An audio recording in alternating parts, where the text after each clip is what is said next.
Hey everybody, in this session we're going to learn why small groups matter and how they reinforce God's design for your small group ministry. Now, I want to talk to you about the benefits of being in a small group. Now, when I'm talking about benefits, understand that it takes time. You need to write that in your notes because the word time is so critical because these benefits aren't instant. You can't microwave community. And if you're in a strategy where you are stopping and starting small groups all the time and they can reshuffle the deck, it's going to be hard for them to get these benefits because the beauty of what you see throughout the New Testament is the longer you spend together, the deeper the benefits come to being a part of your life. Now, one of the theme verses in this is Hebrews 10:25. And it says, "Let us not give up meeting together as some are in the habit of doing, but instead let us encourage one another." Now, I want you to circle that word encourage because some translations say spur.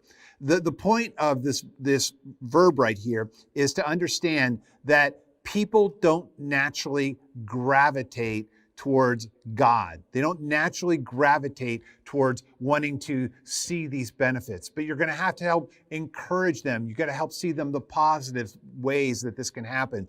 But it's going to be important for you that as you're trying to help people in your church understand small groups, these 5 benefits that I'm going to go through, they are biblical and they reflect all of what Jesus has been talking to us about and that we've seen in the book of Acts. So let's jump into these and just look at them a little bit. The first thing is it connects me to the body of Christ. Now, 1 Corinthians 12:27 says this, "Together you are the body of Christ, and each one of you is a part of that body."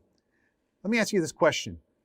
Which part of your body isn't important? You know, there might be, you could live without a hand, you could live without, a foot. There's many things you can live without, but the body is all critical for who you are. And every person in the body of Christ is important. Where do they see that the most? It happens in their small group because they start to understand and see that the more they get into the fellowship of the body of Christ, the more important they should see themselves. And plus, along with that, not only seeing how they're an important part of the body, but you also start to see when the body isn't doing well. And the more you get into authentic community, authentic fellowship, as Jesus outlines, the more you start to see that people can confess their temptation before they need to confess their sin.